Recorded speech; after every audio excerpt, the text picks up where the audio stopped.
Boa noite, 31 de março de 2020, há 14 dias em quarentena.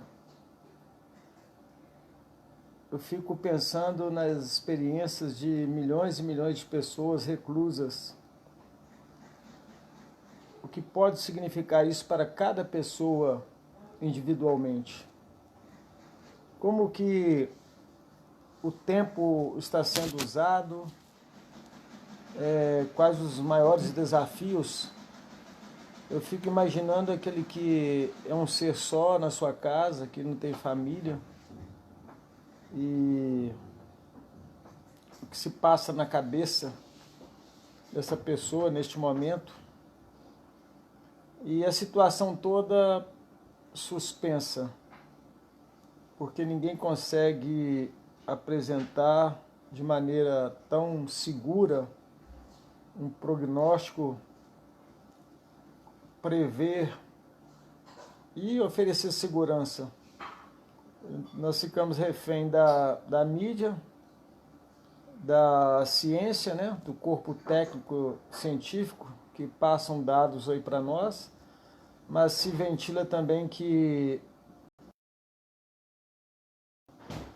dados da realidade, debate político a nível mundial, a gente não sabe quem realmente está dizendo a verdade.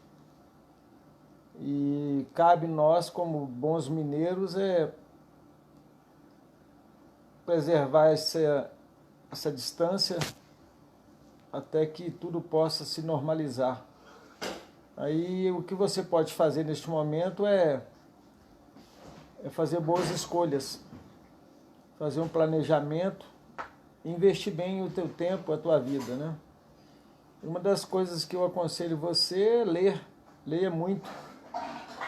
Leia tudo.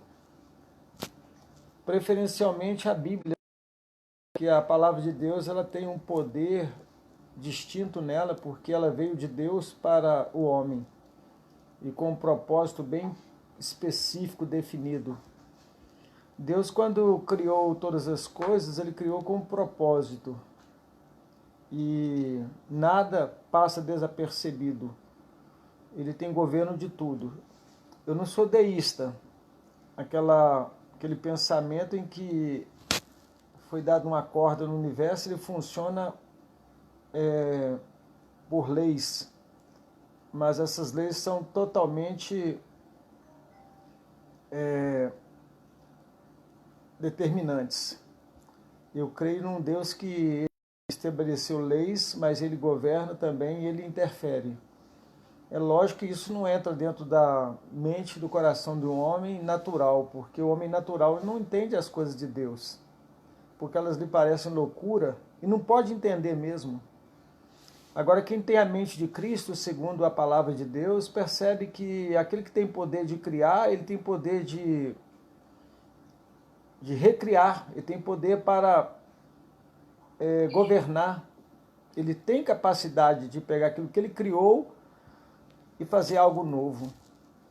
E é interessante que Deus, ele criou tudo com uma perfeição tremenda, ao ponto que o primeiro habitar era um paraíso, o Jardim do Éden.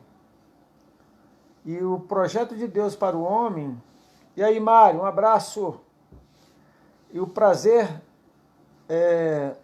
do homem seria na presença de Deus. Tudo disponível para o homem. Todas as coisas agradáveis aos olhos. Deus, ele foi sensível àquilo que o homem poderia desfrutar e lhe trazer gratificação. Ele colocou apenas um detalhe para o homem, para limites, quando ele disse que desfrutar, mas da árvore da ciência do bem e do mal ele não poderia aproximar, comer, né? Porque ali abriu seus olhos, a gente não entende perfeitamente, mas o que a gente pode perceber é que o homem teria uma limitação, mas ele viveria de uma maneira mais plena. Mas isso não aconteceu. mais triste da desobediência do homem não foi em si a desobediência. O mais agravante é quando o homem erra e transfere a responsabilidade para outro. Se você pegar a escala da relação ali entre Deus e o casal Adão e Eva, e aquilo que foi determinado dentro daquilo do combinado que Deus tinha estabelecido, você vai perceber que as coisas estavam bem definidas, bem claras. Mas o homem desobedeceu a Deus. É interessante que quando o homem desobedeceu a Deus, ele teve uma perda muito grande. Ele perdeu parcialmente aquela imagem que ele tinha de Deus, em que as qualidades, o atributo de Deus havia sido repassado para este homem, então esse homem deixou de conviver com uma dimensão mais profunda de Deus, e então ele se reduziu àquilo que realmente nós podemos entender como o Adão, aquele humano mesmo decaído. E quando confrontado, quando Deus veio para estar com esse homem numa tarde, para encontrar-se com ele, chamando-o pelo nome, a Bíblia nos fala que eles se esconderam porque ouviram a voz de Deus. Perguntou, por que vocês se esconderam? Ah, porque nós estamos nus. Tudo nos indica que um relacionamento de tão profunda santidade com Deus e na presença de Deus, que a nudez não era algo que ferisse, criasse um ambiente desconfortável, era algo confortável. A gente não consegue entender uma ideologia, uma filosofia a nível de Brasil e mundo, né, do paradoxismo, e que eles tentam resgatar uma liberdade de estar todos livremente, né, expostos, mas isso não é possível, considerando que a cultura produz censura e a própria pessoa, na sua formação também, ele estabelece valores de censura consigo mesmo. E isso tem o lado bom, o lado agradável. Mas quando aquele homem, então, ele se viu nu e se escondeu, e Deus então perguntou, por acaso vocês fizeram o que não deveria ter feito? Então aí começou a transferência de culpa. Eu imagino se o homem ali pudesse reconhecesse o seu erro, a sua falha, e se humilhasse, o que aconteceria? Mas parece que eles não fizeram isso, porque Adão disse assim, olha, a mulher que o Senhor me deu, ela me deu do fruto e eu comi.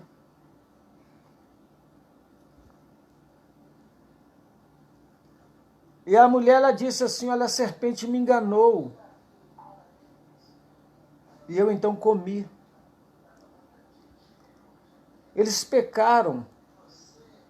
A palavra pecado na Bíblia é errar o alvo que Deus estabeleceu. Deus coloca o alvo diante do homem. Olha, você tem uma história em que você vai viver e você vai então, este é o caminho para você andar. Ande nele, não desvie nem para a direita e nem para a esquerda, para que te vá bem. E tudo quanto fizeres, prospere. Mas eles não fizeram assim. Então eles erraram o alvo. E eles então começaram a transferir responsabilidade. E eu quero convidá-lo a refletir sobre isso. Nunca transfira a responsabilidade que é tua, que faz parte da tua vida. A tua infelicidade, a tua falta de alegria, às vezes de sucesso, não é culpa dos outros. Lembre-se que tem erros e acertos. E há algo que eu uso muito em todas as oportunidades que eu tenho quando eu estou ministrando, é que perdi, mas aprendi. Triste é quando a pessoa perde, não aprende e vai continuar perdendo sempre e nunca aprendendo. E a vida então vai ficando para trás, desorganizada, e essa desorganização acompanhando a vida do homem. Então, voltando àquele diálogo de Deus com Adão e Eva ali, e a serpente estava ali também. E ali nós podemos perceber que, quando transferiram a culpa, eles direcionaram a responsabilidade para o fim. A mulher que tu me deste. Ou seja, enquanto eu dormia, o Senhor criou a mulher e me apresentou. Foi um momento de muita alegria. Mas aconteceu isso e foi ela que fez eu pecar, mas foi o Senhor que me deu essa mulher. E ali então é estabelecido então a consequência do pecado. Adão era um representante federal da raça. Caso fiel nas provações ali no momento ali, herdaríamos a bênção da fidelidade. Mas como ele transgrediu, ele pecou, toda a geração foi contaminada com o pecado. Só que a Bíblia fala que por um pecado, o pecado de Adão, veio a morte.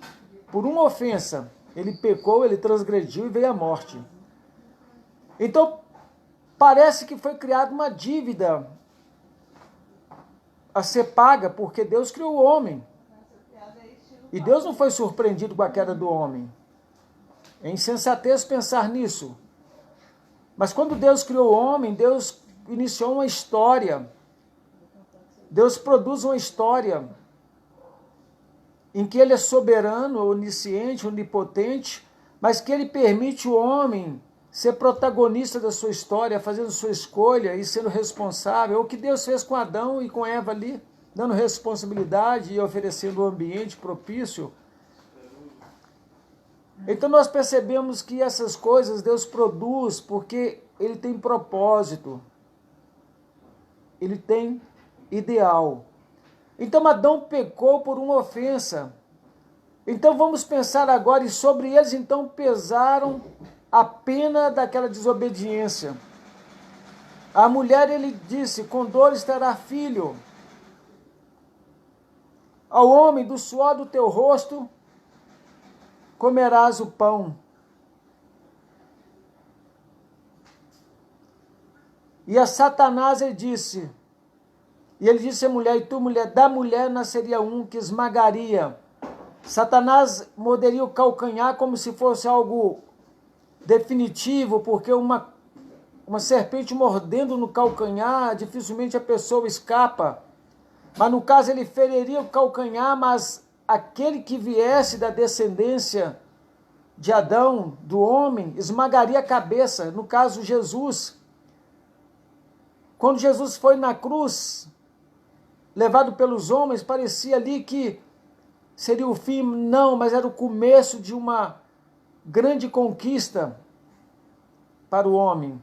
Foi quando Jesus morreu na cruz, pagando o preço do nosso pecado, voltando ao princípio, assim como por um homem, uma ofensa, entrou o pecado, e pelo pecado a morte, e a morte passou a todos os homens, porque todos pecam.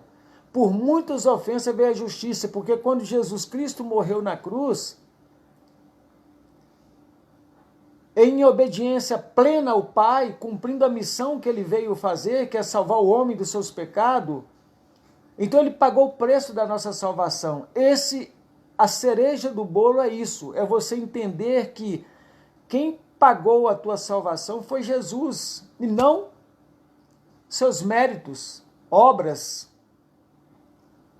um padrão de vida, um conjunto de usos e costumes, uma cultura mais beata. Não. Você precisa entender que Jesus Cristo pagou o preço da tua salvação, quando ele morreu na cruz em seu lugar. De maneira que quando você olha para Adão, você morre junto com o pecado dele. Mas quando você olha para Jesus na cruz, você vê a tua vida crucificada com Jesus ali na cruz. E ao ressuscitar para a glória de Deus, nós temos então o triunfo da nossa fé, porque nós cremos num Jesus que morreu e ressuscitou para a glória do Pai. Em Romanos capítulo 5, versículo 12, assim como por um homem entrou o pecado no mundo e pelo pecado a morte, assim a morte passou a todos os homens porque todos pecaram. Nós temos também no capítulo 5, versículo 8, a Bíblia dizendo que Deus prova o seu amor para conosco em que Cristo morreu por nós, sendo nós ainda pecadores, sendo inimigos dele. Então, durante toda a história da humanidade, desde o princípio, quando eu digo desde o princípio, para quem é criacionista, que acredita que de Deus veio todas as coisas, e conseguimos chegar até ele pela fé. Apesar que a nossa mente, a qual nós somos refém, nossa inteligência, ela é impressionante. Ela produz ainda uma questão. E antes de Deus? Não importa, porque as coisas cobertas pertencem a Deus. As descobertas reveladas pertencem ao homem para que ele aprenda a viver sob a obediência a Deus. Então, quando você crê em Jesus, recebe Jesus na sua vida e que você então faz uma aliança com Deus, Jesus em você é a esperança da glória, Cristo em vós a esperança da glória. Então você começa a viver uma vida que agrada a Deus, porque quando Deus olha para você, Ele não vê você, mas Ele vê Jesus na sua vida. E quando Ele olha Jesus, quando você peca e Ele vai desferir a ira dEle sobre você, Jesus, como um advogado teu, ele diz, eu morri por este. E ele tem o selo da promessa, porque ele creu em mim como Salvador dele. E ele tem o Espírito Santo. E esse Espírito Santo faz diferença na vida desse homem, dessa pessoa, porque convence esse homem desse pecado que ele cometeu. Gerando então uma profunda tristeza, porque quem arrependeu-se dos seus pecados já não se alegra mais no pecado, não se confraterniza mais no pecado. A vida dele é uma vida em que ele se entrega a Deus e ele corre do pecado, ele não corre em direção e para o pecado. Mesmo com toda a vigilância, se não estiver na brecha, vigiando, segundo a palavra, quando ela diz, vigiai e orai, porque o Espírito está pronto. Você foi nutrido pelo Espírito de Deus através de Jesus, quando você comeu do pão da vida e bebeu da água da vida, que é Jesus. O Espírito está pronto. Você está pronto, selado com o Espírito Santo de Deus, para que se cumpra aquilo que Paulo disse. O morrer é Cristo, o viver é ganho. O viver é Cristo, o morrer é ganho. A ordem invertida aí do texto. O viver é Cristo, o morrer é lucro, na linguagem literal do texto. Então, nesse momento, você vai perceber que você é um homem que nasceu de novo para viver para a glória de Deus, e não mais para satisfazer seus desejos e ser escravo dele. Porque a maior destruição do ser humano é quando ele se entrega ao prazer. E geralmente isso acontece quando o homem começa a experimentar e decidir pela sua vida no início da sua juventude, da sua mocidade. Então vamos fazer uma conclusão aqui para que você coloque no seu coração qual o verdadeiro sentido da vida. O verdadeiro sentido da vida é quando você passa a ser uma pessoa que acredita que aqui onde estamos e vivemos foi criado por Deus. E que este lugar, este mundo criado por Deus, ele foi produzido para que o homem pudesse ser feliz, abençoado, mas o homem pecou e afastou-se de Deus. Esse pecado, ele tem as suas consequências piores quando esse homem não assume a sua responsabilidade, confessando esse pecado a Deus, mas transfere para outro a responsabilidade e a culpa. Então Deus não tem essa pessoa por inocente, porque ela não reconhece seu estado de miséria e de desespero. E a Bíblia diz que Deus só socorre aquele que clama o nome dele, porque todo aquele que clamar o nome do Senhor será salvo. E quando esse homem, então, ele reconhece que o pecado é dele, que ele merecia condenação, mas que alguém morreu e ele recebeu a vida de Jesus, porque pela morte morreu a nossa morte e pela ressurreição nos trouxe a sua vida. Esse homem, então, começa a entender que Jesus é tudo de bom e que ele vive e reina para todo sempre. Eu postei na rede social algo muito interessante, personificando a terra. A terra se envergonhou de tal maneira que se abriu, correspondendo a uma manifestação da natureza, porque percebeu que o seu Criador, a ela, se abaixou. Jesus deu a sua vida, morrendo por nós e nos trazendo a certeza, a confiança, a segurança. E agora então em Cristo você é nova criatura. As coisas velhas ficam tudo para trás. Você agora é uma nova criatura, as coisas velhas ficam todas para trás, e eis que tudo se faz novo a cada dia, até que então se cumprirá aquilo que Jesus disse. Eu vou para o Pai, mas voltarei para vós mesmo, para que onde eu estiver, onde eu estou, onde eu estarei, estejais vós. Que Deus abençoe a cada um que estará ouvindo esta mensagem.